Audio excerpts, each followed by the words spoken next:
there are all kinds of numbers about what goods from Mexico and Canada fall under this. Just give us the update. What are we in for now?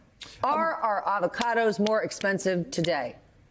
Possibly. It depends on whether they're covered by USMCA, the trade agreement that Donald Trump renegotiated in his last time in office. Those of us who do economic analysis for a living That's you. are throwing in the towel. There was a time when we would look at the tariffs that he had proposed and we would think, oh, well, is the Fed going to have to respond? Is there going to be a rise in inflation? Is it going to be a one-off? And now what he has proposed to do changes so often by the day and by the hour that we're no longer looking at any of that. Now we're doing just basic crazy pants analysis.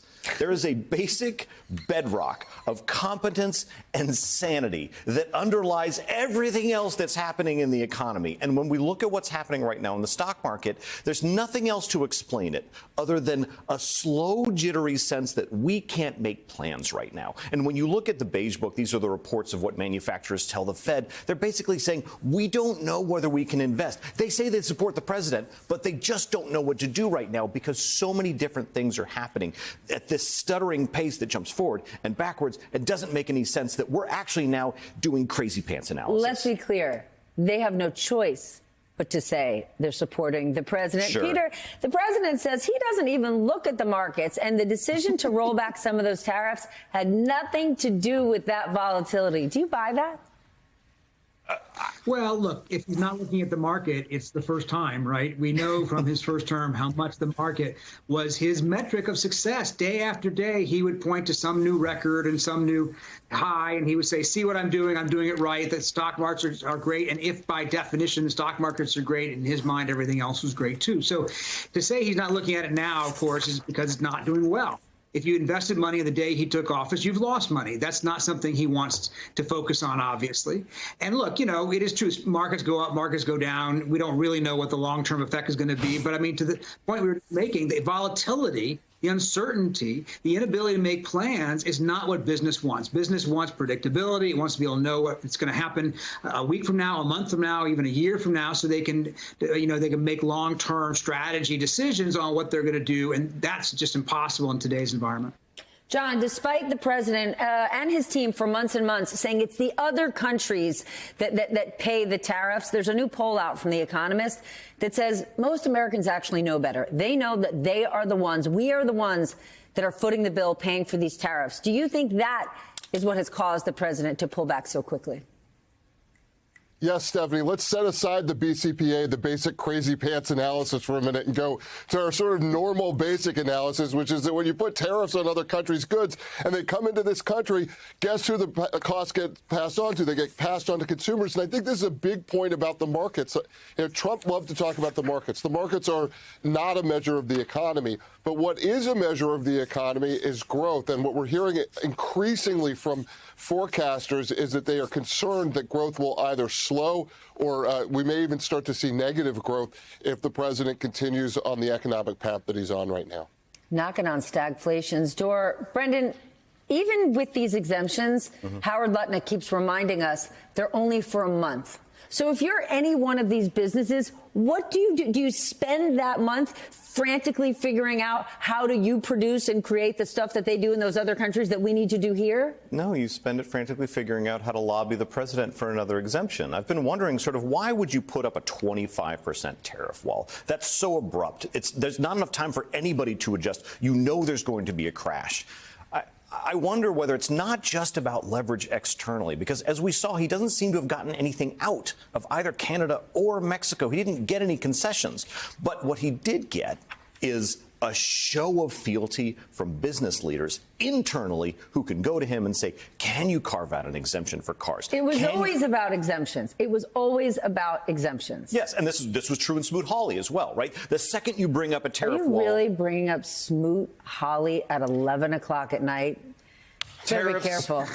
During the Great Depression. Yes, but this has always been the case with tariffs. Let's just put it that way, right? The second you raise a tariff wall, you start the internal negotiations at the White House over who gets the exception. Peter, Brendan doesn't know. Brendan just learned how to not get invited back, trying to hit us with Smoot-Hawley. Peter never makes a mistake like that. After the president gave automakers that exemption, The Wall Street Journal, the Murdoch-owned Wall Street Journal published a scathing editorial, and I want to share a quote from it where they write, "Welcome to the Trump tariff thrill ride, where you never know what's going to happen next. This is the second time Trump has blinked on tariffs, and investors may figure he'll do it again in a month. Don't bet the mortgage." How does the White House keep ignoring this? Or I guess they're not, because they're rolling. I mean, it was 2 days ago the president continued to say tariff, the most beautiful word. Yeah, at some point you stop to take it seriously, right? You assume that he will blink. You assume that he may not hold on for very long, and so whatever you hold out. If you're Canada, if you're Mexico, why make concessions if you think he's going to eventually, find some exemption, find some delay, find some way of changing it around? It's if it's a technique for negotiation, if it's meant to be a way of forcing your partners on the other side of the border to make concessions. It doesn't work as well if you're on, off without a great deal of, without anything to show about it, as Brendan just said. And I think that Canada and Mexico are learning at this point that, if they hold tight, they're probably going to be okay. But you don't know for sure. And what if they're wrong? And that's the problem, I think, for any planner, either a government planner or an economic planner. John, let's talk about this DOGE meeting that the president had with his cabinet secretaries. Do you believe he is really putting them in charge to make these cuts? Or at the end of the day, is it really just going to be led by Musk? Because he basically said, if you don't do enough, Uncle Elon's right here. Yeah, if you don't like what Trump's doing, wait a minute. And we saw that kind of today, right? Where he sort of changed, right? The cabinet secretaries, you've got power. Oh, no, wait, Elon Musk has power. I think what's going on here, Stephanie, is a little bit of what's called a 5 cats in a bag management style, where you basically pit all the people underneath you against each other and see what pops out. But I do think this is a serious moment where you're seeing cabinet secretaries bristle behind closed doors when they're talking to Trump and saying, look, I don't want Elon Musk deciding who we're going to fire and then figure out the next day we need them for national security. We've seen this a couple of times already. And so I think what you can take from this is they are at least asserting themselves behind closed doors in a way that they had not previously. And I think it's a warning to Musk that, his welcome may not be as long as he thought. The question is, are the 5 cats wearing crazy pants? Brendan, tomorrow we're getting President Trump's first jobs report, the jobs report of his first month in office, the layoff report we talked about today. We are already seeing 172,000 jobs. It has me thinking back to the pandemic. Yeah. Could we be in a double whammy situation where we're having big job losses at a time where we're facing, the president doesn't like to say tariffs are causing inflation, but short-term pain of price spikes?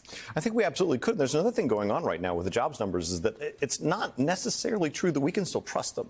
Talk about this. So we're going to see a couple things going on that we saw going on during the pandemic, right? That we have the Bureau of Labor Statistics produces this highly ritualized report. Reporters get locked up with a copy of the report an hour ahead of time. They get to look at it. Very dramatic. Very dramatic. Very detailed numbers. It's the same every month, the same format, right?